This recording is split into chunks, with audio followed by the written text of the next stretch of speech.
So this is the October 15th, 2024 Human Relations Commission meeting.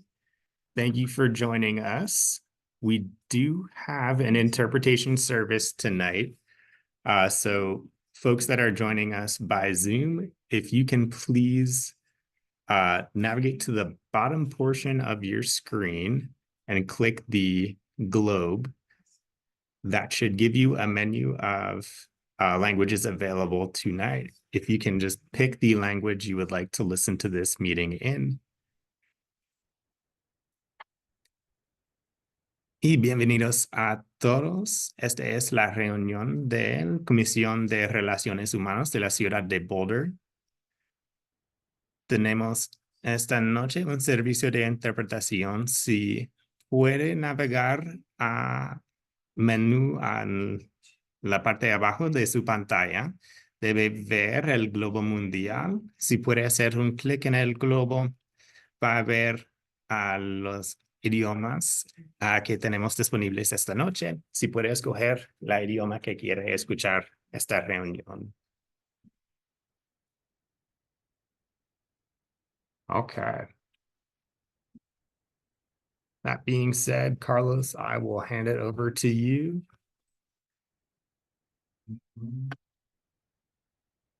Thank you, everybody. Good evening. Let's start our Human Relations Commission meeting. Let's first see if we have some adjustment to the agenda. Yes, we have one adjustment that staff would like to make. We would like to add to discussion and information items, conversation on update to the Commissioner's Handbook. Okay.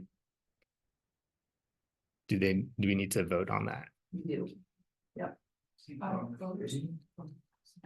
Yeah. I vote to approve the amendment to the agenda.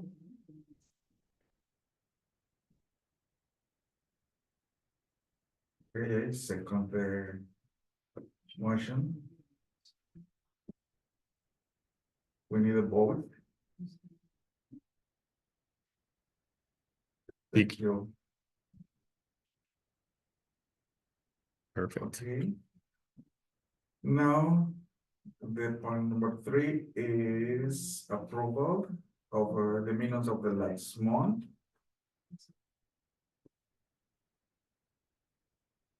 I want to say I'm sorry I couldn't be here last month, but I already read the minutes.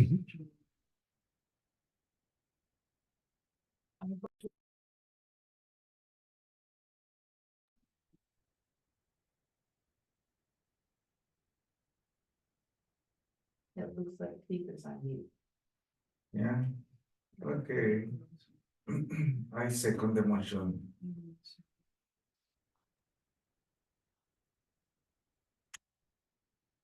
Speaker, do you mind saying something so we can just test audio again? Yes, hi. Great, thanks. I had to turn the volume up, sorry, while Carlos was talking, so I might have missed something.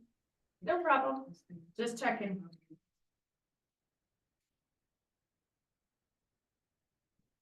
The next point is open comments online. Do we have any persons? And before we go ahead and do that, I do know we have one audience member who would like to make comment. I just want to make a few remarks about public participation at city meetings before we jump into that, and then we can do the public comment. So if you just bear with me, I'm going to read through a couple of line items here. So this is public participation at city meetings. The city has engaged with community members to co-create a vision for productive, meaningful, and inclusive civic conversations. This vision supports physical and emotional safety for community members, staff, and board and commission members, as well as democracy for people of all ages, identities, lived experiences, and political perspectives.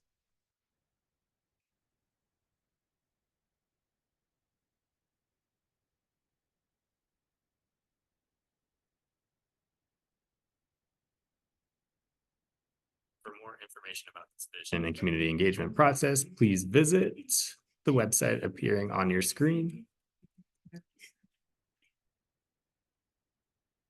The following are examples of rules of decorum found in Boulder Revised Code and other guidelines that support this vision. These will be upheld during this meeting. All remarks and testimony shall be limited to matters related to city business. No participant shall make threats or use other forms of intimidation against any person. Obscenity, racial epithets, and other speech and behavior that disrupts or otherwise impedes the ability to conduct the meetings are prohibited. Participants are required to sign up to speak using the name they are commonly known by, and individuals must display their whole name before being allowed to speak online. Currently, only audio testimony is permitted online. And we will have the interested audience members just raise their hand using their raise hand function on Zoom to identify themselves when we are ready for comment. Perfect. Do we have anybody interested in making public comment tonight?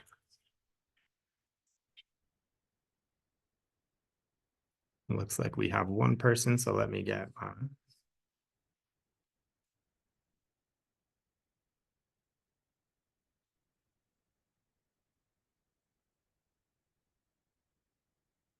So we have Mark Fear, who is going to make some public comment. Mark, I'm going to promote you to panelist temporarily so that you may speak.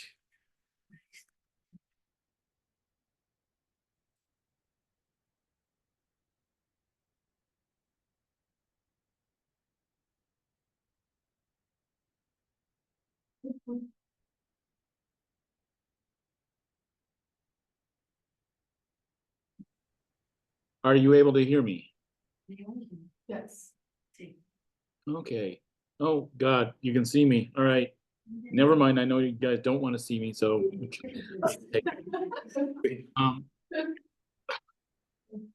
Actually, I was planning on speaking and then I changed my mind and I've changed my mind again. So I wanted to speak briefly on tenant issues and trying to, I have spoken to the HRC before about taking up tenant issues as a human right in Boulder, but I'm feeling like I'm a little premature on this because I'm going to be speaking with some council members on this issue. As people probably know, a number of council members are interested in seeing more tenant protection. And as I have said before, the HRC used to be quite instrumental in promoting tenant protections. But I think I'm going to wait until I speak with the other council members as to exactly what we want to do. And so, unless there's questions, I'll leave it at that.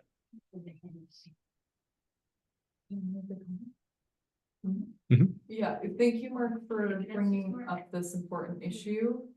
And I look forward to hearing what council says and what specific tenant issues you're looking to talk about. So thank you. Okay, just so you know, I can barely hear you. Okay. You want to try again? I just said, thank you, Mark, for coming. And I'm looking forward to hearing more about what tenant issues you're looking to work with us on. And we'll look for your comment and city council's how they want us to support those efforts. So thank you. Okay, I'm sure you don't want to have to cup your hands the whole meeting, but You can see me. I didn't think. Yeah. It was Just having real audio problem with any of the panel members from the audience perspective. Okay, yeah, we're having a lot of tech issues tonight. so- Yeah, I know, I saw that. Okay, carry on. Thanks. This is gonna be a great recording. The recording should be better than. Mhm. Fine.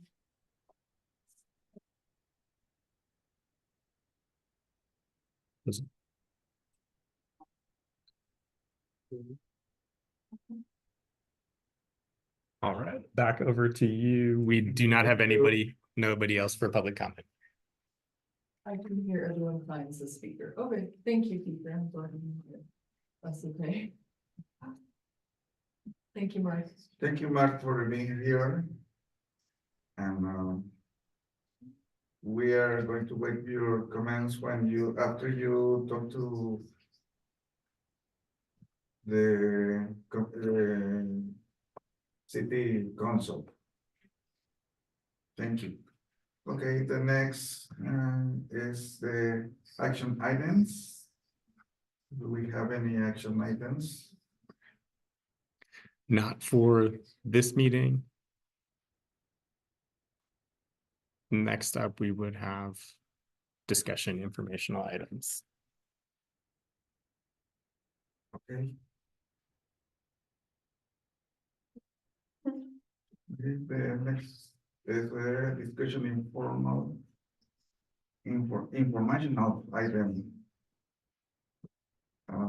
It's a lab to combat human trafficking by Carla Politano. She is the Education and Partnership Director. And Kara just joined. Hi, Kara. Nice to see you. Hi, nice to see you all.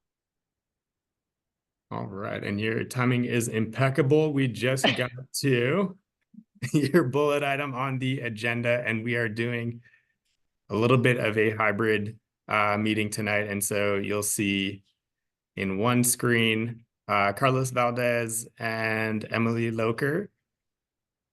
And then in a different screen, there is Fikir Jakob. These are the three commissioners that we have present tonight. My video is not working. No worries. And give me The, one the sec. joys of using Zoom. Yes. Nice to meet you all. Nice to meet you too. Well, I don't know if this needs to get set up or anything, like, or if I should just start talking about what I do and why I'm here. You guys tell me how this should go. Give me 1 second. I'm trying to get you up on our screen. Okay, cool. So if you would, I mean, do the commissioners have anything to say before I can give just a little background of what we were talking about at our last meeting and then hand it over to you, Kara? Great.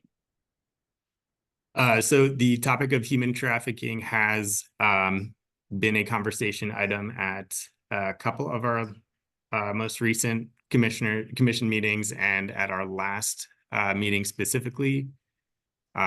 Aaron, who's not here tonight, shared the sort of conclusion of a meeting we had with Ana Silvia, who is a city staff member, just discussing the opportunity to present a community training on human trafficking available to sort of the general Boulder community. As a result of that, commissioners asked me to reach out to Lab to Combat Human Trafficking staff to set up an opportunity to discuss putting on the event. And so Kara has very graciously agreed to join us today. And I just made a few asks to get Kara to get the conversation started. And then any questions or any conversation that you all want to have sort of after that, the floor is yours. So Kara, I will pass it over to you. Okay, great. Hi, everyone. I welcome your questions and I appreciate the opportunity It's really actually rare to be invited into a conversation like this proactively. So I appreciate the proactive nature of what you're trying to do in Boulder. Let me just tell you a little bit. I'll try to be brief about just who we are and what we do, just to situate you in the kind of anti-trafficking space that I work in. So my name is Kara. I am the Education and Partnerships Director at a nonprofit organization called the Laboratory to Combat Human Trafficking. We are Denver-based, but we operate statewide. And I travel around the state. I manage the training and education program. I also do some other things, but in this context, that's what's most relevant. And we have developed evidence-based curricula, non-sensational curricula about human trafficking in collaboration with survivors as well as professionals who work in different sectors, and a great deal of literature on the topic to train mostly professionals who work in spaces who will likely see trafficking survivors. So we're talking about law enforcement, prosecutors and DA's offices, as well as judicial, but then also child welfare folks or people working with systems involved youth in various capacities, people working in the healthcare space, and then also various other sort of what we would call parallel movements. So people working in domestic violence, sex assault, homelessness, and substance misuse in particular, as well as teachers and school staff and youth, both youth who are in school settings and who are incarcerated. We've developed different curricula for all of those either sectors or groups of people, to train them on what human trafficking is and isn't, what they will see in their work, and how to respond in a compassionate, evidence-based and legal way, depending on what their role is, right? We talk about mandatory reporting, we talk about, and we tailor each of our presentations to the audience. So, you know, when we're talking with teachers, we're obviously talking about child trafficking, or the trafficking of their family members. When we're in a law enforcement setting, we're talking about investigations. So most of our trainings are tailored to professional groups or young people. But when we do community trainings, which we do not quite as often, but still pretty frequently, maybe 10 to 15 more sort of community-based trainings per year, we generalize those. We do a lot of myth busting. We get people on the same page about what trafficking looks like locally. And then we talk about various ways that they can plug in to help, be it personal ways of what they spend their money on, be it volunteerism or donating to an organization that is doing this anti-trafficking work, or understanding how to get in contact with somebody to report a suspicious situation using the Colorado Human Trafficking Hotline, which we also happen to manage. All of our trainings are free. We have grant money to cover the costs of those, and we offer them either in person or virtually for an hour, usually for the like lower end of the amount of time, up to 3 hours. But for a community focused training, normally it would be an hour or an hour and a half, and no more than that. And we're flexible with whether or not that is the interest is to be in person or to be virtual. We really, our main goal is to reach as many people possible with the truth about what this is and how to respond to it.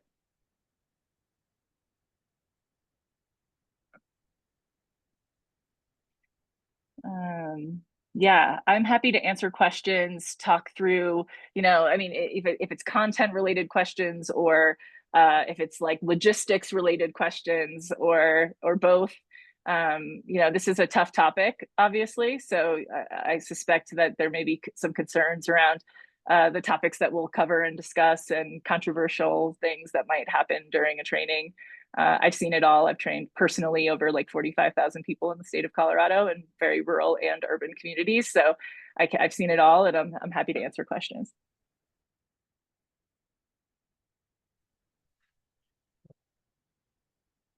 I have a question for you. Thank you so much for being here and bearing with our technical issues. I have a question. You mentioned that, especially for community trainings, you're educating people on what the issue looks like locally. Can you give us an understanding of how human trafficking is measured, and if you have any understanding of what it looks like in the city of Boulder, what it looks like here in the city? Sure, yeah. I'll start with the latter part of your question, and then I'll talk about data and measuring because that's more complicated. But yeah, so I am very familiar with many trafficking cases in Boulder. Your DA's office is very active in the anti-trafficking movement. You've got one of your DAs who was on the Colorado Human Trafficking Council for a number of years.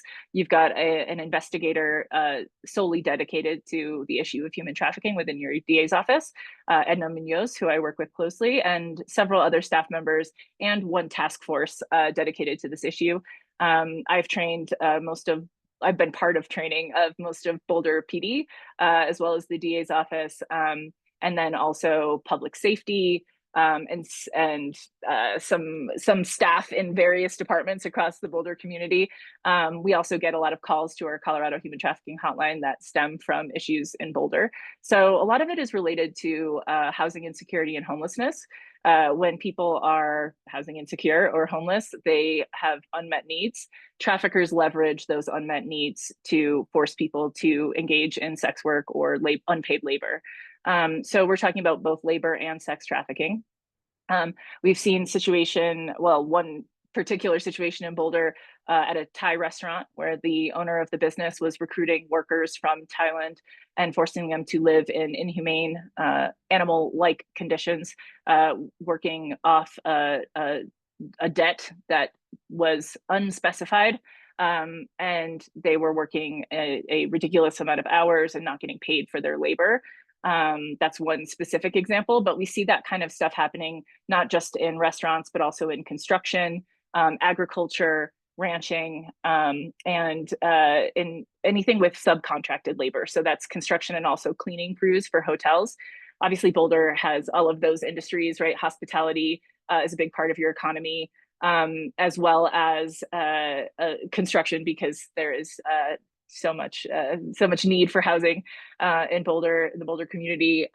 So those are some of the industries where we see a lot of exploitation happening in both Boulder and Denver. There's also a demand for sex. We see young people being sold for sex, young people trading sex to meet their survival needs. So kind of bringing us back to that issue of housing and homelessness, where people are trading sex for housing.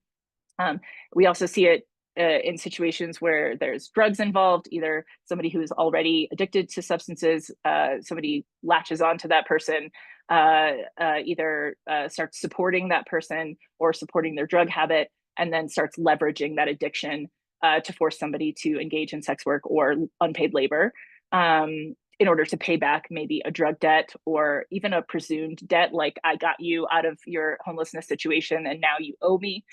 So we see a lot of kind of leveraging debt in those situations.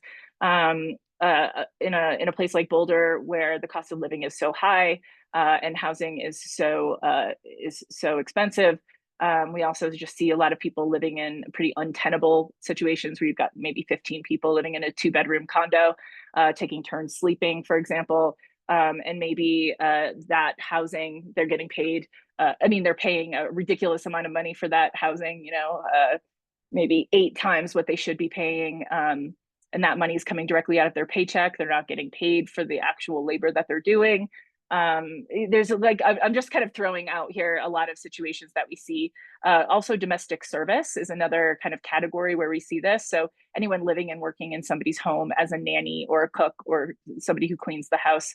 A lot of power dynamics there. So where you've got a lot of wealth and a lot of poverty mixed together, which is also Boulder, and a lot of other places. I'm not picking on Boulder. You get power dynamics where someone could bring somebody in, maybe from another country, maybe they're all from the same country, but the folks who own the home are documented citizens, and they bring someone in on a temporary work visa, confiscate their documents, force them to overstay their visa so that they're now undocumented, and then are providing housing and maybe food, but aren't actually paying somebody for their labor. So we see a lot of domestic service situations that turn into trafficking as well. How we measure this is a real challenge, because if you can imagine the victims and the perpetrators and the power dynamics that I just discussed, you can imagine also that the victims are usually people from vulnerable or marginalized communities who are unlikely to report their situation. to law enforcement out of fear of either not being believed or possibly being arrested for a crime that they were forced to commit, or really just not understanding that what's happening to them is labor or sex trafficking and not knowing who or how to report.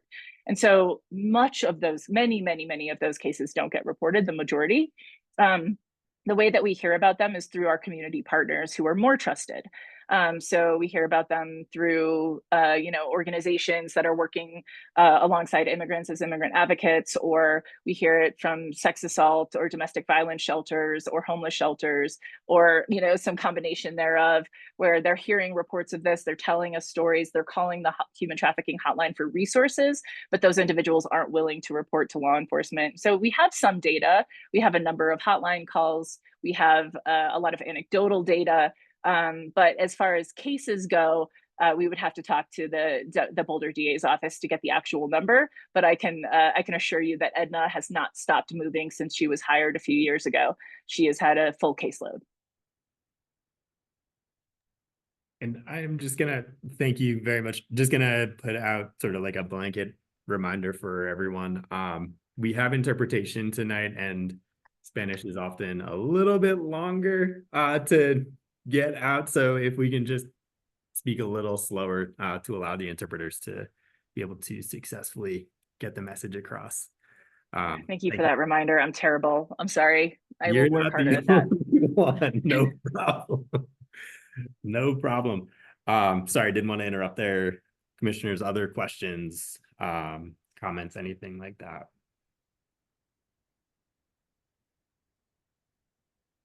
Yo tengo una pregunta. Quisiera saber si hay una oficina donde podemos denunciar este tipo de casos.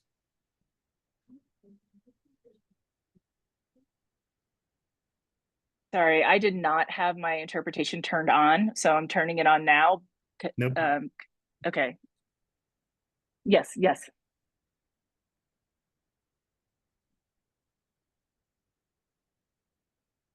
Oh, yes, sir. Absolutely. So there's many places to report, and it really depends on what kind of a response you're looking for. I mean, the thing that pops to mind is law enforcement, of course, and because you have such well-trained and compassionate law enforcement in Boulder, I would recommend reporting to the human trafficking unit, either within Boulder PD or within the DA's office. However, if you don't have direct access to those individuals, we would recommend calling the Colorado Human Trafficking Hotline. Now, not everybody wants to report to law enforcement, and we understand why people are afraid of that. And we fully support anyone's decision not to report to law enforcement. In those cases, we would suggest either finding a lawyer to help represent somebody to better understand what their civil legal needs may be, or to seek resources beyond reporting to law enforcement. You don't have to necessarily file a police report in order to receive the resources that you might need to move forward to get to safety, or to get into a situation where you could be a more healthy part of society. So I mean, like there's lots of ways people can report, but we have the human trafficking hotline for that anonymity, and to provide resources for somebody who may not be interested in a law enforcement response. But when somebody is interested in a law enforcement response, we have very strong working relationships with the law enforcement officers who we know are trained and that we trust to respond in a trauma-informed way. And we can pass those tips along to those officers anonymously, again, if so desired, or with your information, if you'd be willing to allow somebody to follow up with you.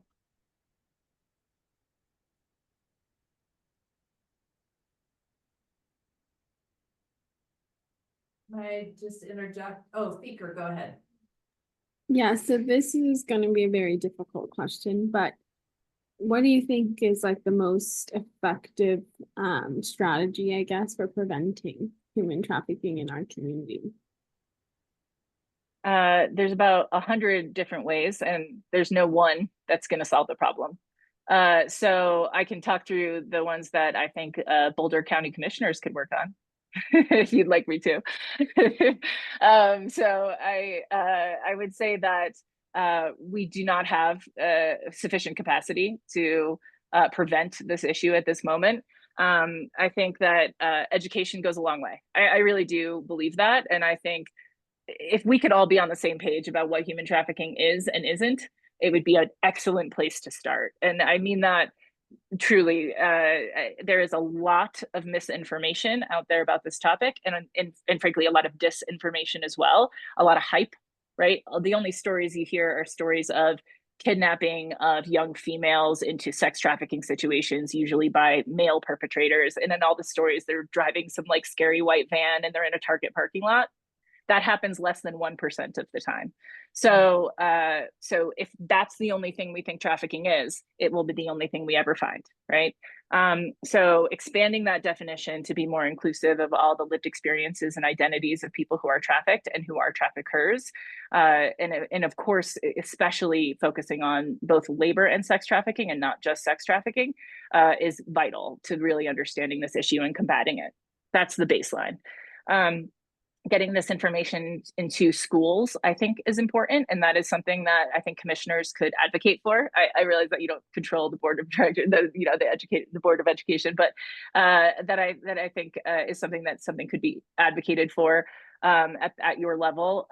Getting this information in front of young people in a age appropriate way, I think, is also really important. How to stay safe online, how to have how to engage in the labor market in a safe and sustainable way. Like that kind of information is vital as well. We have had an influx of immigrants into Colorado, about 40,000 people who arrived last year, mostly bussed in from Texas. We had about 20,000 of those individuals stay in the state of Colorado, and they have spread out across the state looking for work. And we're seeing a huge uptick in exploitation of undocumented immigrants, specifically those who've recently arrived and are unhoused and have no pathway towards legal work at this moment. And so I think educating folks on their rights and how to come forward if they are exploited or if something does happen to them is vital. We're seeing not just labor trafficking, but also a great deal of wage theft. And I know Boulder's doing a great job addressing that, but there's more that we could do. There's so much like of a capacity issue, right? Like a lot of people maybe in Boulder in particular might know what wage theft is more so maybe than other parts of the state because of the good work that you've already done there. But I think that there's still just a lack of auditors and folks who are enforcing the law. So increasing the capacity of the auditor's office, increasing the capacity of investigators in the DA's office and the sheriff's office. I know you don't have control over the municipalities in your region, but you do have some control over the sheriff's office and the DA's office. Increasing capacity for investigators and investigations and prioritizing those is another thing that county commissioners can do. I think if we start holding perpetrators accountable for not just labor trafficking, but all labor exploitation and wage theft in general, that it will start to disincentivize it. I think at this point, we're barely scratching the surface of seeking justice in that space. And so perpetrators are doing the math, and it behooves them to continue to not pay their employees because they're so often going without any kind of punity whatsoever, or if they do actually have to pay someone for the money that they didn't pay with a tiny little fine, it still works. The math still works for them to continue to perpetrate the crime. So we need to be holding people accountable. We need to be educating people about what this is. And then from a prevention space, if we're going back to like some of the root causes that I was talking about when I first started talking, homelessness and substance misuse, right? If we're addressing those issues that are pushing people into precarity, then we are preventing trafficking, right? So like if we really want to prevent trafficking, we've got to be meeting people's needs. Because at this point, traffickers are meeting people's needs. If a trafficker has a place for someone to go and it's about to start snowing outside and there's no housing available, someone's going to go with that potential trafficker. They're going to take that risk, not knowing whether or not it's dangerous, because sleeping outside in -10-degree weather is more dangerous, right? So people are making calculated decisions about their safety based on unmet needs. So meeting needs is how we prevent trafficking. Addressing substance abuse and homelessness in particular. It's deep stuff, this work. Mhm.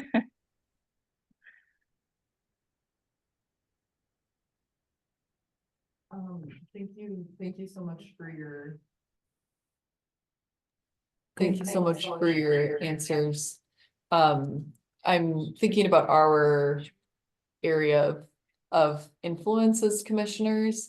And we initially set out to maybe do a training, so I'm hearing that there are a lot of other spheres of influence, like maybe the sheriff's office, the DA's office, although it gets complicated we're city commissioners, not county commissioners. Sorry, So I didn't know it's- that. Yeah, that's part of the complication with our influence. But advocating for more training in schools, I'm hearing, but if we were to prioritize putting on training for community members or trying to support a training for a specific group of people in Boulder, which group would you recommend we strategically prioritize and why? Oof. So that's a hard question. I mean, I will say that there are a lot of people who've already gotten trained in Boulder, and I haven't done the math on that. Like I've been in this position for 7 years at the Laboratory to Combat Human Trafficking, and I have all the data on how many people have been trained since I took this position in every part of Colorado, including Boulder. And I could do the math on that. I could give you a list of organizations. A lot of nonprofit organizations have been trained, but also government agencies and departments, as well as like law enforcement. We've also done some like tourism, like people who work in restaurants and hotels trainings in your region. So it's not that we're starting from scratch, right? So knowing that, I think one of the big ones that we'd want to focus on are healthcare providers.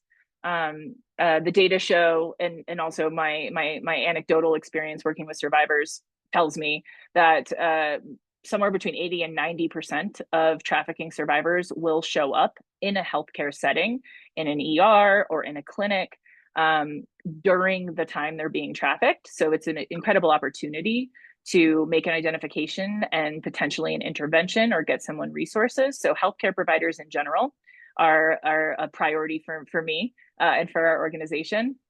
Law enforcement, which, as I said, have been trained in Boulder, so that's great. And then anyone working in child welfare or with systems involved youth. So it's not just child welfare, right? Because they work with so many community partners. So foster families. When we think about kids who are being trafficked, about 65% of them have been in the foster care system. That is a ridiculous percentage, right? A very high percentage. So anyone who's working alongside foster youth should be trained. Those are our priorities as an organization, and I think it holds true in Boulder too. But I also think teachers and students would be a high priority for me. Like all that said, it's also really just everybody, right? Because like people should understand what this is, should expand their definition of what this is, should be on the lookout in their communities. We know, especially in the Latinx community, that people don't want to talk about exploitation. There's cultural considerations. There's an attitude of like sort of like deal with it and work hard and you'll push through it. And there's a lot to be said for sort of normalizing this conversation in Latinx communities, and bringing it to the surface and talking about the really absurd amounts of wage theft and labor exploitation that are happening among immigrant populations and Latinx populations in particular.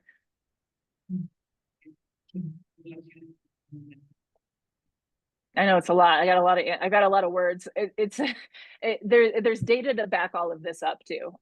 So I'll also just add that all of our training materials are translated into Spanish, and we have Spanish language training facilitators as well. So of course we can always offer something with an interpreter or interpreters, but we can also offer things specifically in Spanish altogether without interpreters.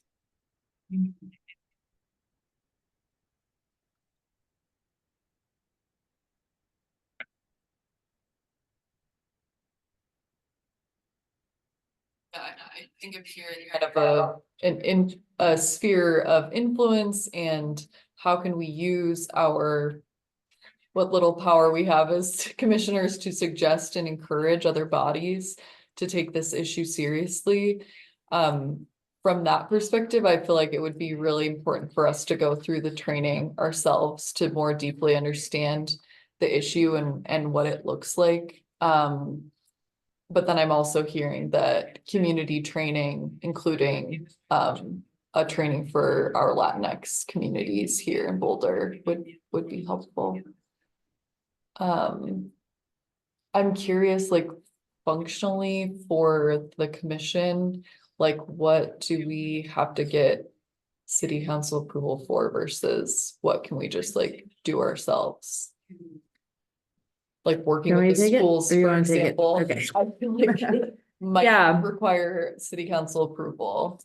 If you, hypothetically, if the commissioners wanted to have to kind of host a community training, this has happened various times in the past where commissioners, you could kind of use one of your regular meetings and have the agenda to be a training. You could set up a special event and that could be just publicly noticed, to try to get people to come and, you know, work on some proactive messaging. If it's not a very heavy staff lift, if it becomes something that Christian or myself or other staff would have to just spend a lot of time to support, that's something that would definitely need, you'd want to get agreement from city council, right? Because you can't, up to a point, kind of tell us what to do, right? To staff what to do. But I think there would be some flexibility to where if you wanted to look at it as a priority for the next calendar year, just acknowledging that November and December are probably not the best times to have something. And our colleagues at the lab would definitely need more notice. That's certainly could be a good approach. If, again, like if Kara, you know, and you want to go that path. If you wanted to get more specific, I think, we'd have to think about that a little bit. I think just to Kara's point, it would probably take a little bit more knowledge about what, you know, the school districts and some other agencies are already doing, because it's not your role to kind of tell somebody else that they need to have this work done. But maybe it's a community, if you were to do a community training, you could also intentionally invite key people from different organizations or agencies or institutions to come if they haven't been exposed to this work. Recently, I mean, earlier this year there, and Carrie, you referenced this, there was a training held specifically by the district attorney's office that got a lot of people, right, who are in a job professional role that they would see this. So, but yeah, I think there's definitely things that you could do that would not be a very heavy lift. You wouldn't need to get permission for that. It would just have to go on your own work plan, so you can really kind of plan that out and have some of those strategic conversations. Is that helpful? Just do you want to call?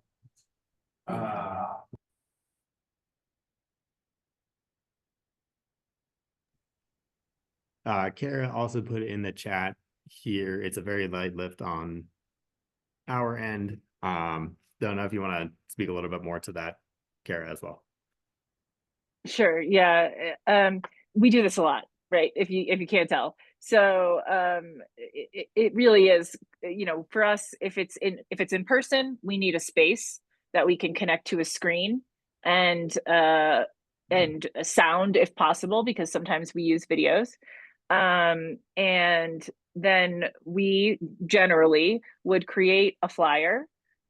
We would run it by you for your approval, but it's non-sensational and not scary. Usually we just have like a picture of a Boulder community or something, you know, and it would give a description of what the training would provide, general description, a little bit about who we are, the Laboratory to Combat Human Trafficking, and why people should attend, and also a list of, in many cases, it's like for healthcare providers who should attend, healthcare providers, behavioral health, anyone who works, community partners who work with healthcare providers. That's like an example. So we would put a list of who should attend and why on the flyer. And then we would put a registration link, or if that's not desired, just an address, or so it's up to you if you would want to have a registration. We don't require people to register necessarily. So all that you would provide really is the space and the time. We would show up, we would bring our posters and our hotline cards and our pamphlets, and we would plug into your screen and we would facilitate the training. So it's not really a heavy lift on really anyone's end. When it's virtual, it's even easier, right? We just create a link, we create a registration to that link, and we create a similar flyer, but we just say on the flyer that it's happening virtually. And we would probably put your logo on it.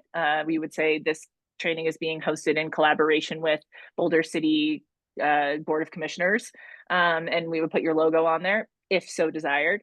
And then it's really up to you all to get the word out. So I don't actually know who was saying that we could be strategic about who we invite, because I'm not sure where the information was coming from, but I love the idea of being strategic about who you invite.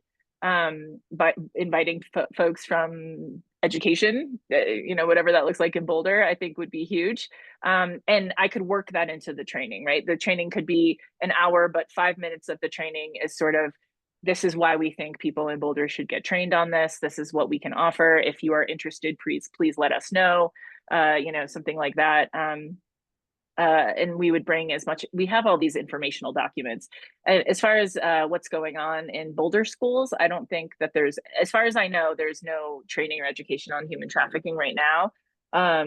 There is the DPS, Denver Public Schools, has received a large grant, a 5-year grant from the federal government to start integrating human trafficking training into their schools. And they have started that process. That is the only place where they're systematically doing it. There's lots of schools that we've gone into where it's been sort of ad hoc. We got invited into this one school by this one principal who cares about this issue or something. Aurora Public Schools is the other one that we've been working with more regularly, starting with behavioral health professionals in Aurora Public Schools and working our way down to school-based professionals and eventually to students. But that's kind of a long-term goal that we're working with. I don't think that anything like that is happening in Boulder as far as I know, but we would there's a couple people who work in the Boulder DA's office task force, it's called Project 10, who would know that for sure.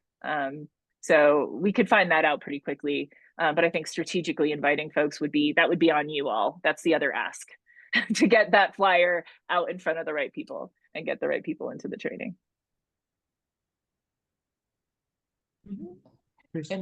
And you said, Kara, that you would be willing to provide a list of organizations that you've already been to in Boulder, so we didn't strategically invite folks who are already trained.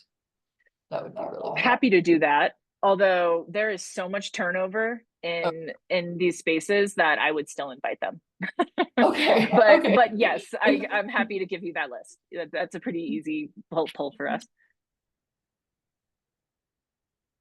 Well, I'm feeling really excited about potentially hosting a training as in place of one of our meetings. And I'm curious, Carlos and Feker, how you all are feeling and what you're thinking about in terms of next steps.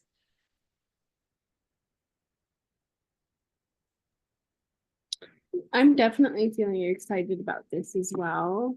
I think it's something that our community can use, of course. Like you said, education is always like such an important step in making a change in anything.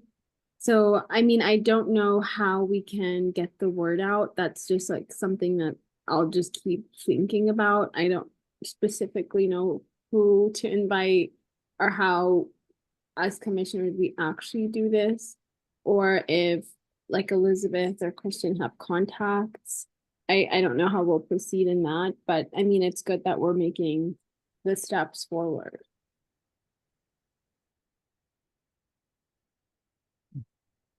Thank you, Vicar. I think I think that it's a good idea that take this training. And I have people in the communities that can help us to pass the voice about this training.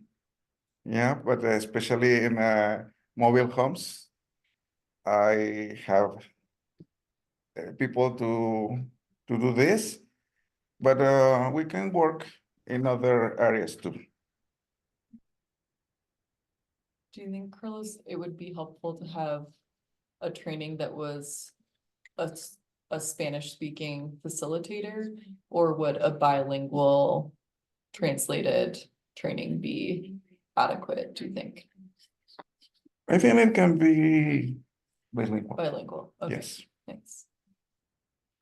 And we could create that flyer in English and Spanish easily. We do that a lot.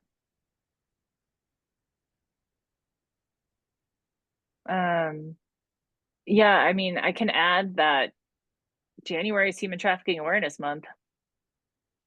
Throwing it out there. Seems appropriate. Seems appropriate. Yeah, exactly. And the Project 10, the Boulder DA's office is going to be all about this. They'll be really excited that if you plan this, they will help us get the word out. And they are fantastic at that. So I'm just going ahead and volunteering them for this work. We're hopefully making their jobs easier, so. Exactly. That's what our hope is, to lighten and spread out the responsibility and load for this work. Yeah. I mean, I was literally texting with the investigator from Boulder DA's office today. So we're in pretty close contact. And like they're in fact, it would be likely that I could invite Edna to co-facilitate, to just talk. We've done this before where we'll do the training, but she'll talk for 10 minutes or 15 minutes, or it depends on how long we'd have, about maybe some cases that she's seen or some trends that she's seeing specifically in Boulder as well. It's a nice addition. For Christian and Elizabeth, are we able to provide food and childcare for people that attend the meeting? Especially. You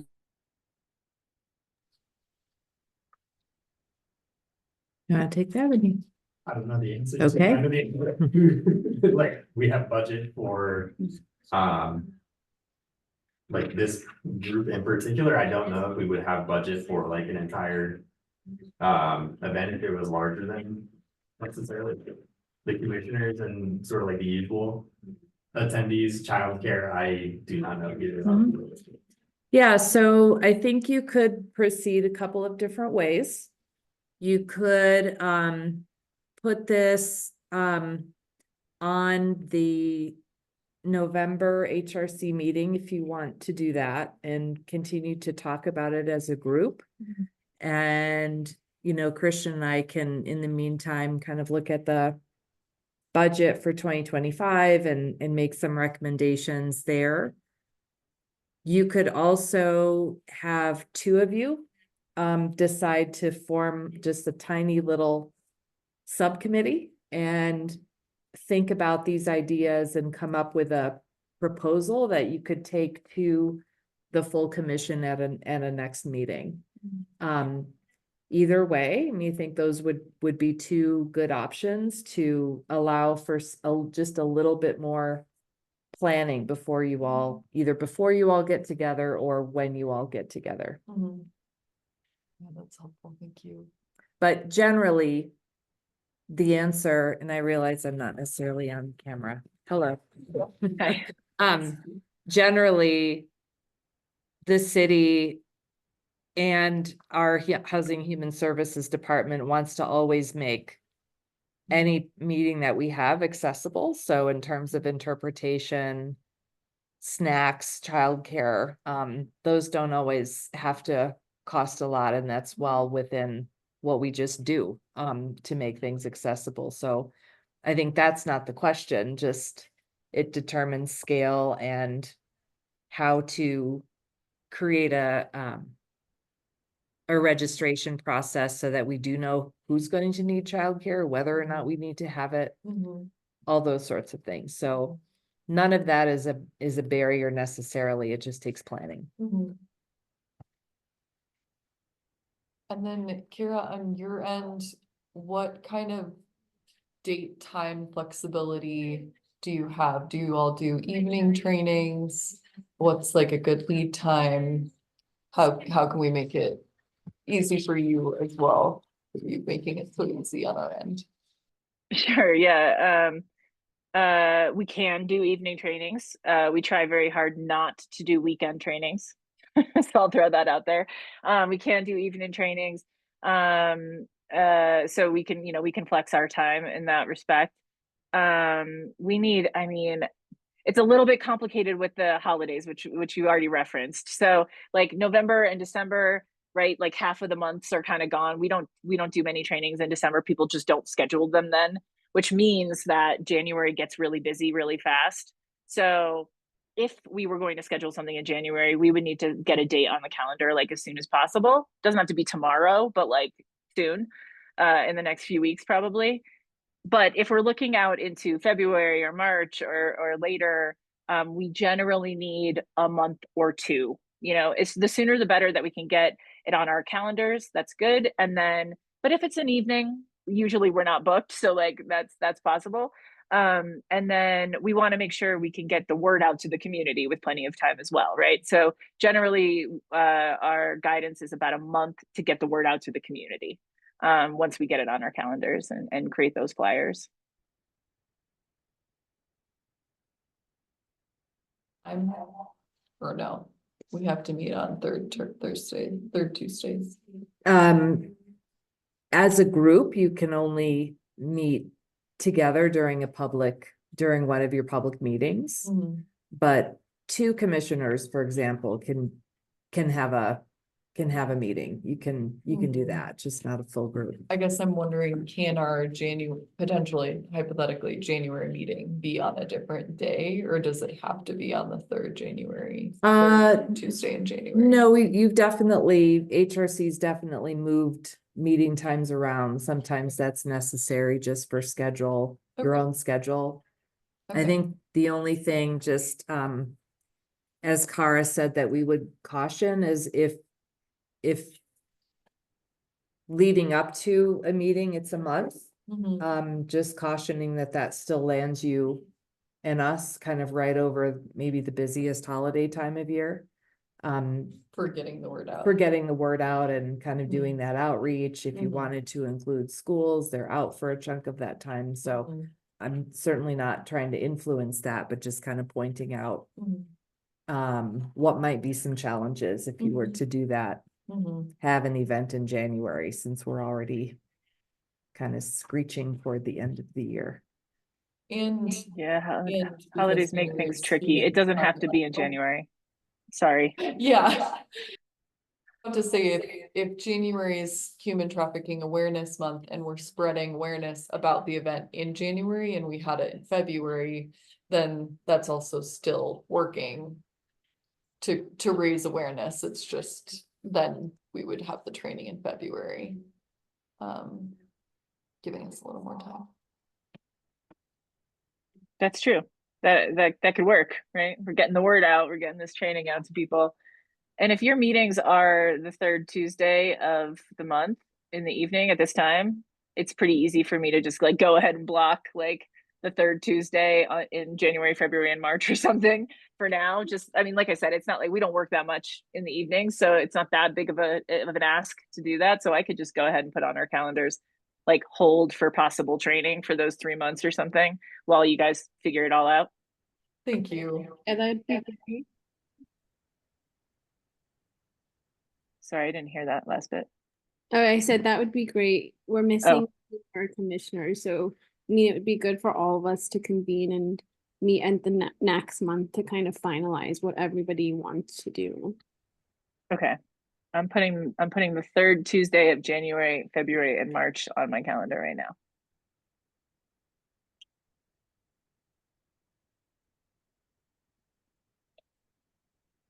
I guess my preference is to have it on the agenda and talk about it as a group in November, but I'm curious, Carlos and Feker, Mhm. you all, okay.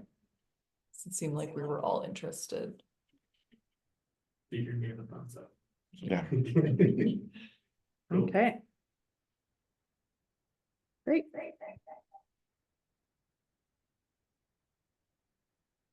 All Time. I don't think she had you. Thank you so much, Kara, for your time. Oh, sorry. Yeah, there's like muting and unmuting happening, so I'm missing some things. Yes, of course, my pleasure. Yeah, just be in touch. I'm here, and you know, it's my passion to get the word out about this issue. So you've got me. I'm here for you. Let me know what you need. Thank you. Sure. Thank you. Have a good night, guys. Take care. Thank you very much, Carol. Sure. Okay, let's continue with our meeting. The 6B is follow up the mayor's letter. I think about the, 1 second, I'm trying to get the agenda back up on the screen here. It's back up.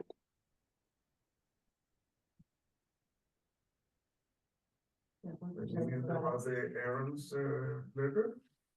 Yeah, please go ahead. Go for it. Okay. Yep. So at the last meeting, I think Emily had a question and was just a request for a little bit more context about the letter that commissioners received from Mayor Brockett and Mayor Pro Tem Spear. So the origin of that response letter, which is just sharing with Human Relations Commission members the city council priorities, is that not last year, earlier in the year, the commission decided to write a letter to city council members, just expressing your kind of perspectives, concerns about the HRC kind of operations and wanting to be useful and responsive and receive requests or questions from city council members. And so that letter that they sent back was really something that they would have shared with all boards and commissions about the city council priorities they landed on. Those were all determined during, with consideration before and after a city council retreat that happened earlier in the year. I'm actually having a mind warp right now, but I believe it was in March. And so that was really just more of a standard communication to you and others, not necessarily would have responded to your exact letter, but just making sure that boards and commissions know about what the city council priorities are for, for the coming year. So that's really the short of it. I think if you wanted to have, more kind of exchange, you could certainly, kind of write back to council members, or you could ask staff if there was any information that you wanted to have about what those priorities are. They are generally tracked online, at least very high level, so the information is there. I think that's what you were looking for in the last one, but tell me if that answers the question, or if there are any other information or, that you wanted to have. Yeah, I forgot to relook at the letter, but I think my question for kind of the whole of our group was more about like, what is actionable for us to support from this group of priorities? So I would like to relook at it, just to see if I can see anything, but I apologize that I didn't do my homework and relook at it. But I guess after I look at this, what I would be interested in doing is if there are priorities that the commissioners have, or that the city council have identified that fall in the area of human rights, I would love for us to be proactive in reaching out to them and asking them how we could be of support to them. but without looking, again, without. I'm not sure what those specific asks are. I can read it.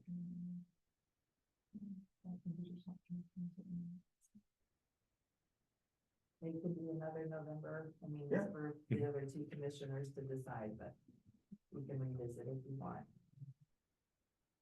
And in the meantime, if you have any questions for clarification, you can certainly reach out to Christian or I, and if we don't know the answers, then we can get them. Yeah, thanks for following up on that. Oh, sure. That, no. We'll look forward to it for the November meeting. No problem.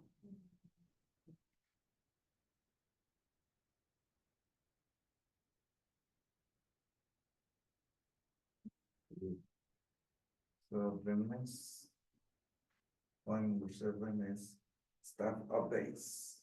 Before we do that, we had the agenda item that we added, so it's not gonna appear on the agenda that's on your screen. It's the update to the commissioner handbook. Oh, So I can share like the little bit that I know, Elizabeth, if you can fill in the blanks there, but when, as part of like the onboarding process for new commissioners, we provide the handbook that each of you would have ideally received. We are coming up, I'm not sure if it is part of like a routine process to update it or if there have been changes that need to be incorporated. But we are looking to, I think, create a subcommittee to work on updating the handbook. So it would be two commissioners to work with Elizabeth and myself on getting those updates made. I'm sure I'm missing plenty. Yeah, just acknowledging that just due diligence on our part. There are some parts of the handbook that are out of date. So I believe there are still references, for example, to the role that the HRC has played in the past regarding funding for the Human Relations Fund and just things like that. So it's really just kind of looking at that document and cleaning up what can be cleaned up and updated. So that can be done in a number of different ways. I think Christian and I would just observe that sometimes wordsmithing and kind of going through line by line might not be the best use of time at a public meeting when you're all together. And it rarely is. And so one option, as Christian said, is that you could have one or two members, if you're interested, working with us, and also Roberto Ramirez, who you met during your retreat from our city attorney's office, just to make sure that that document is really up to date. So we're flagging the need, mild suggestion or some recommendations of how you could go about that, and just wanted to get your input. Do we have a timeline? Oh, I mean, as soon as we can, right? As soon as possible, and certainly by the next time, any new commissioners would come on, by the end of the commissioner year in the spring. Okay. And, are you thinking of synchronous meetings or just like looking over the document and making comments? I think we could honestly look at it several different ways. It could be. Yeah, I think we just consult with Roberto and see what the most efficient process is. Okay. I'm really interested in that. I think it would be a really good way to learn more about the commission.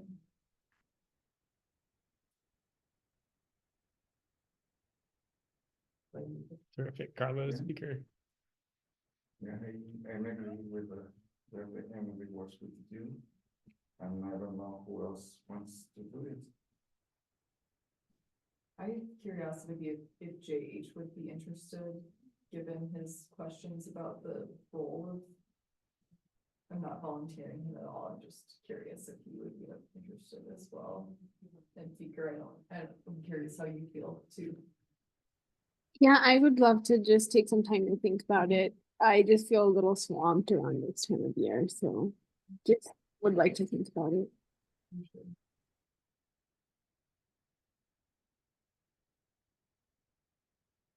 Okay, I mean, I think, if it's something that one of you wanted to do in the meantime, you could reach out to Jage and Aaron, or you could ask Christian or I to do that. Either one would be fine. Again, just can't have a full group meeting or email exchanges, outside of this one, but it's your call.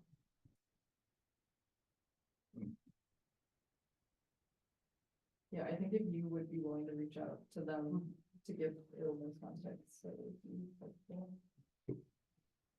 You can do that. Thank you.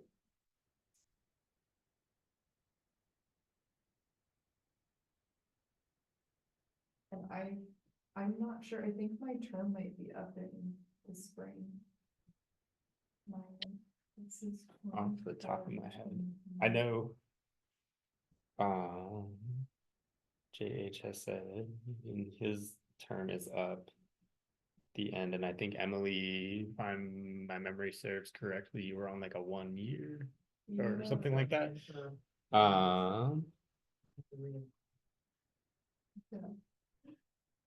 We'll figure that out. Yeah, Okay, yeah, I think when I Sorry, it's interviewed, not. he said there was a 2-year and a 4 or 5 year, and Aaron got the 4 or 5 year, and I got the 2 year. But then on the website, it says 1 year. All right. yes, so Emily is a 2024 to 2025. Aaron is 2024 to 2029. JH is 2020 to 2025. Carlos 2022 to 2027, and Peker 2023 to 2028. Just a- Wow, and 2025 means this spring the term ends. Yep, Fun. Really fun. Yeah. Well, I will reapply. Be very sad to just. Yes. Okay. cool. Great. I think we're ready for the next item. Next up, Yeah. Staff updates. staff update.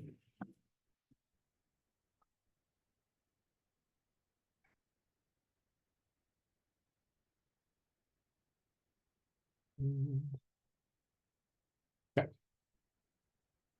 All right, well, it's not up on. I have no idea what is happening technology wise today.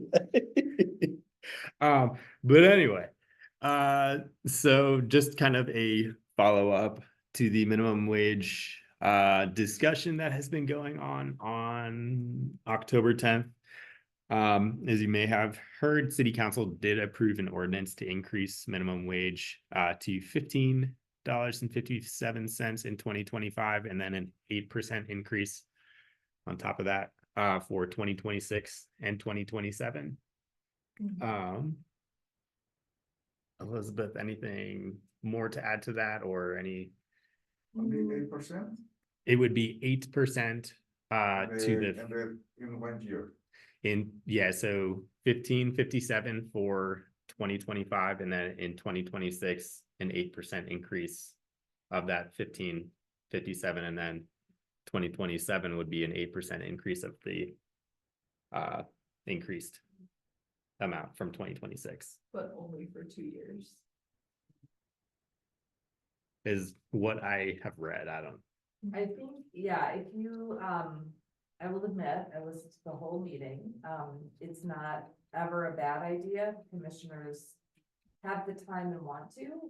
We can provide the video link for the meeting. There were a lot of, I think there were 51 people who gave public comment, in person or online. So it was a really, rich kind of input, right, from a lot of different community members, with varying opinions and perspectives, and some, really kind of deep discussion among council members. So we're happy to provide that video link if it's easy, if you want to check it out. We can also go ahead, just last week, and just kind of provide or ask our colleague Taylor, if she want her to come again, she'd be happy to kind of present, I'm sure, on what those next steps are. But yeah.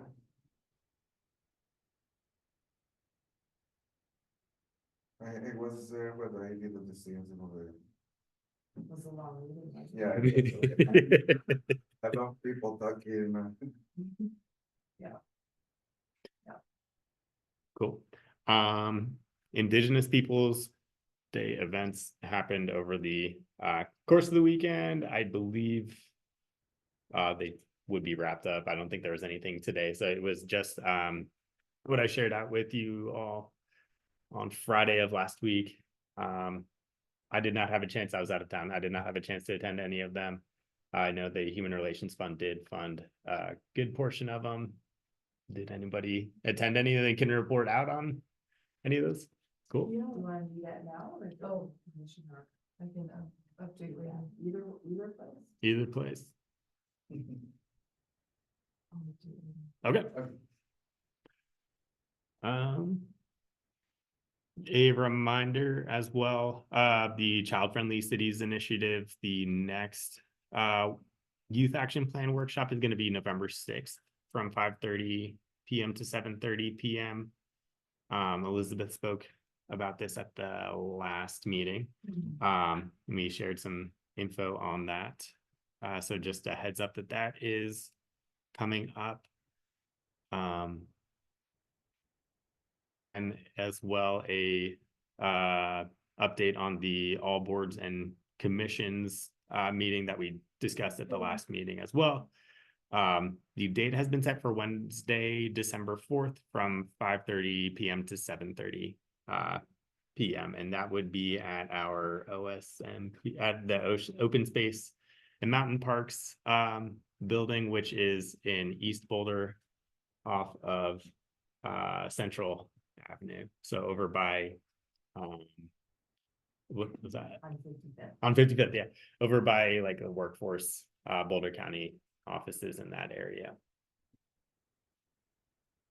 And we'll be sending out an actual Yeah. invitation flyer, so you haven't missed anything yet. I know, I Just just wanted to update. put my- Don't need to, yep.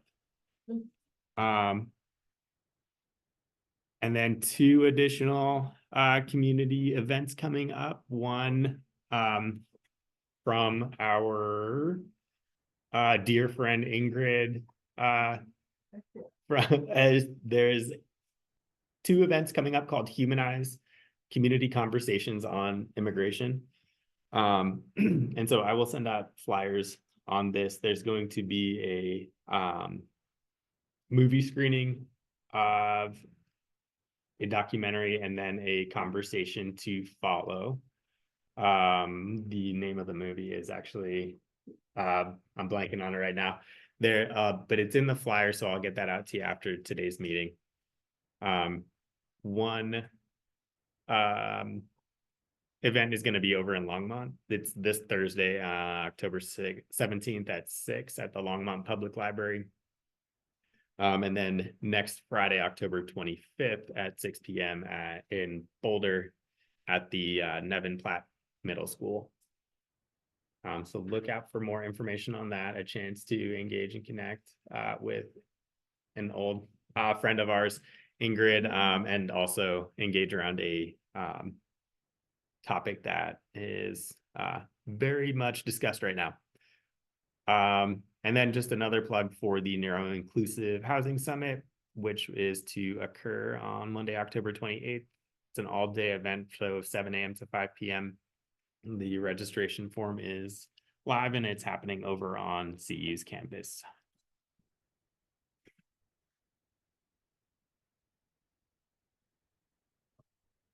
Cool. Can you send all that information to us? I can send it all. Please. Yes, sir. I can absolutely do that. And let me check on one thing. I think we may have lost. Okay. And second, I need to promote Feker back to. While you're doing that, Christian, maybe just one other thing. So the I believe you're all received the Housing and Human Services newsletter, the email that goes out, but if you don't, and you're shaking your head, we can make sure you do, after this meeting, just kind of show you where you can sign up.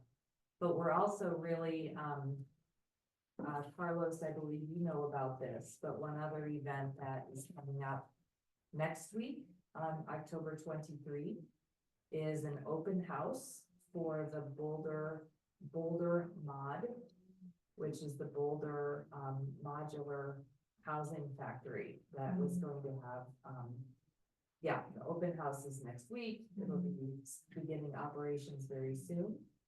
This is a project that is a collaboration between City, Boulder Valley School District, and Habitat for Humanity to actually manufacture really, really energy efficient modular homes that will start off being available to communities like Ponderosa and then ultimately out from there. So it's something that people in our department and community have been planning for a very long time. And so if that's something that you are interested in attending, I'm also happy to share that information with you.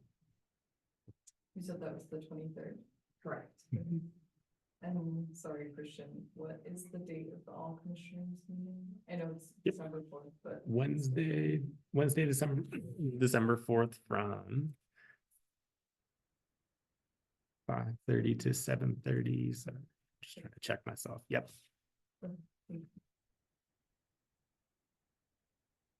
That is all I got for you.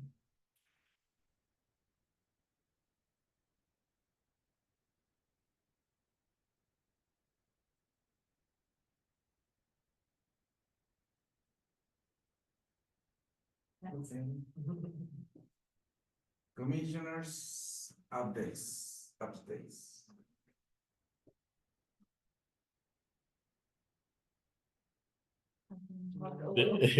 right ahead. Go right ahead. Indigenous Peoples' Day events I went to. So, I went to I believe it was like climate justice art event at the Boulder Public Library on Saturday morning. Adriana had a speaker from Champas, Mexico, who spoke about her work. She's an Indigenous woman, her work with other Indigenous, particularly women and children, and gave an overview of artisan cooperatives that she works with. And then they had a flute player and an artist, a poet from Mexico as well speak. And they had a activity at the end, bookmark making, and then a community dialogue around different questions to kind of facilitate us talking to each other in the room. There were about, I would say about 20 people or so there. It was very well attended. Adriana just creates so much community in our community, and there were a lot of people speaking very highly of her work, and yeah, so it's always sweet to be with her and her kids, and they did the active detox, acupuncture, so it was great. Then on Sunday, I went to the Dairy Arts Center. They had a series of speakers and dancers. Elizabeth was there. I just went to a segment on Indigenous history from a legal perspective in Colorado. It was a little over my head, not being a legal scholar, but it was very informative, and like the dairy was packed, so extremely well attended as well. And then last night at the Roots Music Project, they had 2 Indigenous musicians play. One woman was a jazz artist, and then another person, Carrie, was a very impressive guitarist and vocalist. that was really sweet as well. So great mix overall of art, community building and understanding and being direct about the history, and current realities. So Elizabeth, I'd be curious to hear, you went to the panel on what cities are doing about Indigenous rights. And I'm curious if you learned anything from that. Sure, just not being commissioner, quickly add that the panel that Emily's referring to, which was at the Dairy Center on Sunday, had city staff members from City of Boulder and Longmont and Broomfield, along with Indigenous partners from various tribes that with which the cities are all in formal consultation and partnership. Just talking about what that partnership looks like, what the government agencies are doing. It's different for each city. For example, Longmont has City of Longmont has a youth exchange between kids from Longmont and the tribes with their sister city. Longmont actually has a tribal partner as a sister city. And Broomfield's relationships and activities look differently. City of Boulder speaker was Dan Burke, who's the director of our Open Space Mountain Parks Department, and Fred Mascareda as an Indigenous partner representative. So it was really kind of interesting and good to hear about the differences in how these local governments are establishing not just that kind of government to government relationship, but also trust and exploring what decision making might look like. So it was a really good session.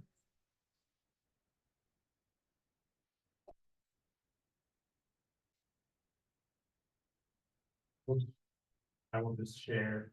Speaker put in the chat that she has no updates, but just wanted to point that out. It was in there.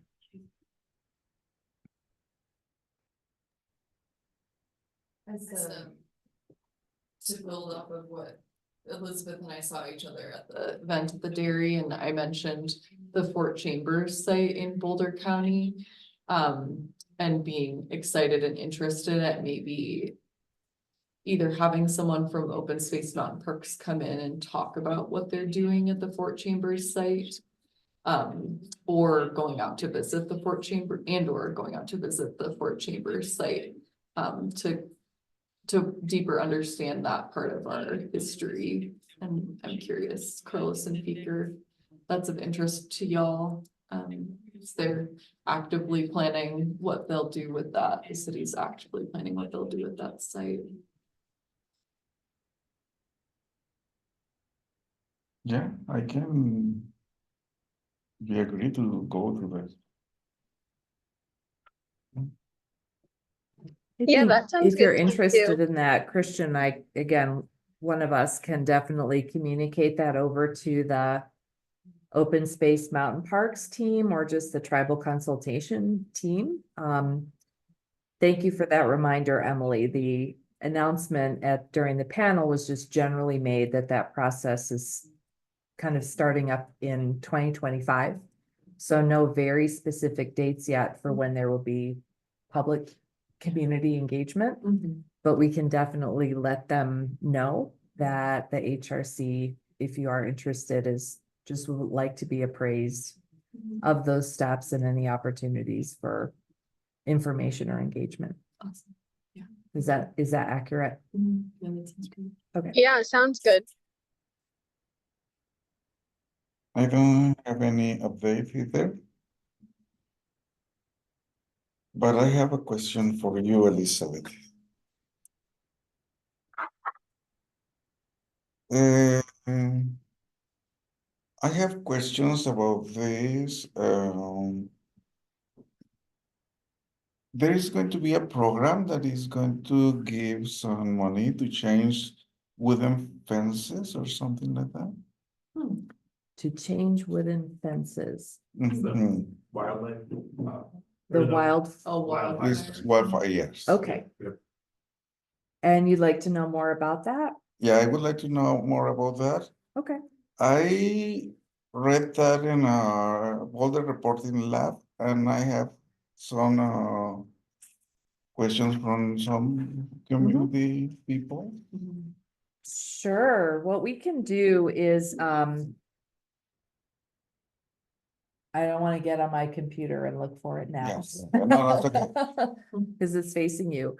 But we can definitely put you in touch with the staff member who can answer all the questions that you have about that process. Either like right after the meeting, or if other commissioners are also interested, we can send that out in the follow-up email that Christian sends to everyone. Or both. Yeah, I think Carlos, it brings up for me, what it brings up is like how Boulder City is prioritizing the equitable distribution of disaster preparedness materials. That's what it brings up to me more than replacing the specific wooden fences. Yep. I think that the program is called WRAP. WRAP.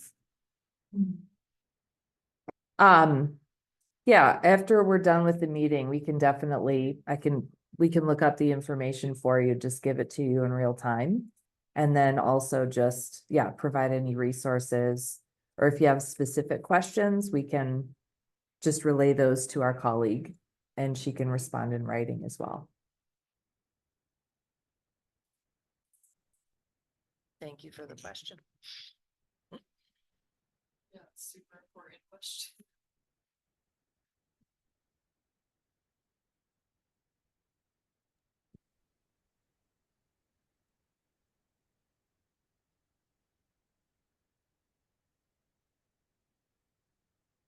We're all ready. Yeah. Yeah. Yep. Okay. So I think this is the end of the meeting. We don't have any other question or. I think usually we give a very quick update on what our next steps are as staff. Do you want to run through that, Christian, or? Yep, I will send out the information that was shared in the staff updates to all commissioners, including the event flyers and everything. We'll get you the wildlife. I will include in there, and then after the meeting, Carlos will get you the I keep saying wildfire. It's a very different thing. Wildfire assistance program information.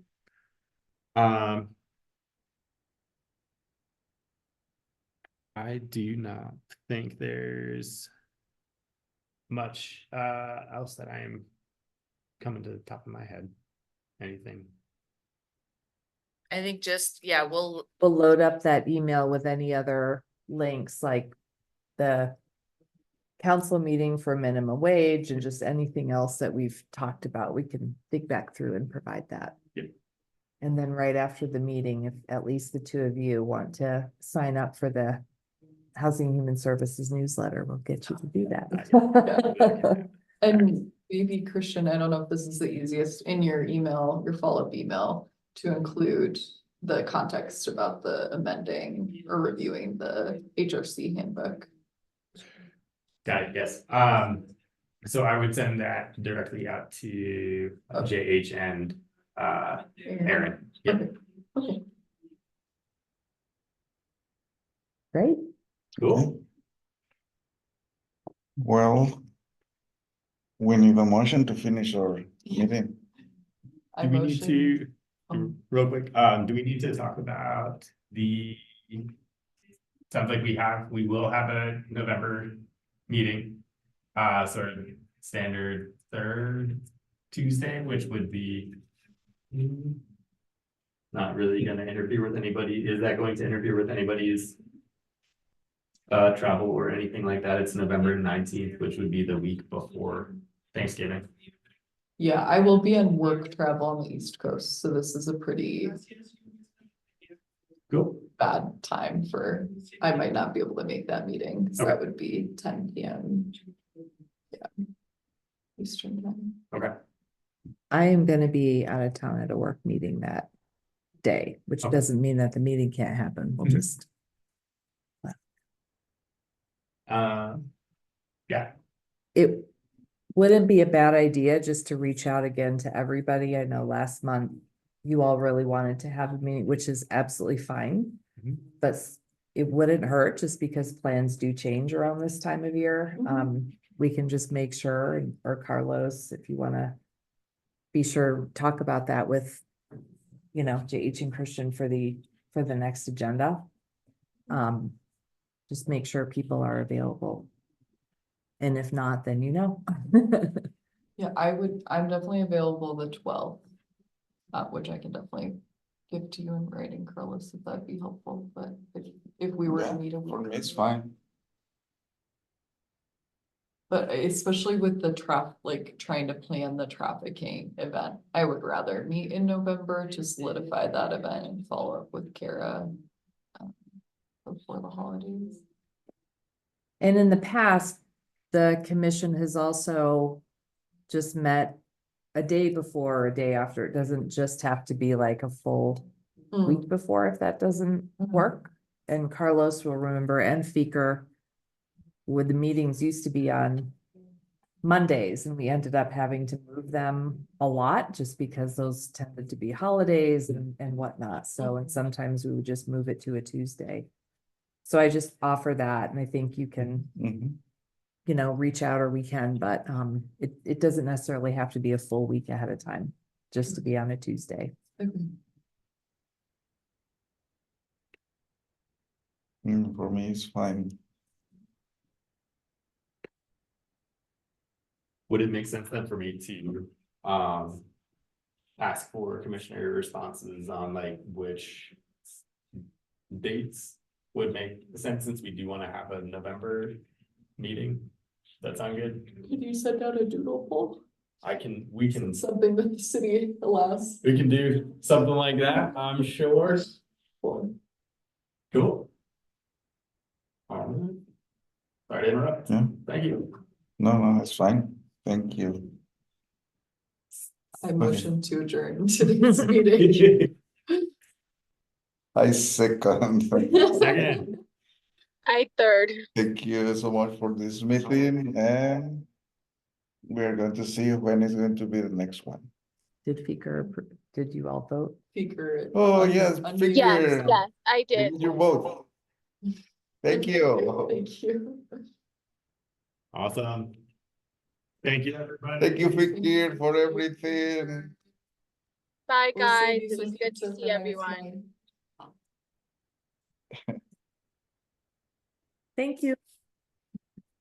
Good night. 8:03.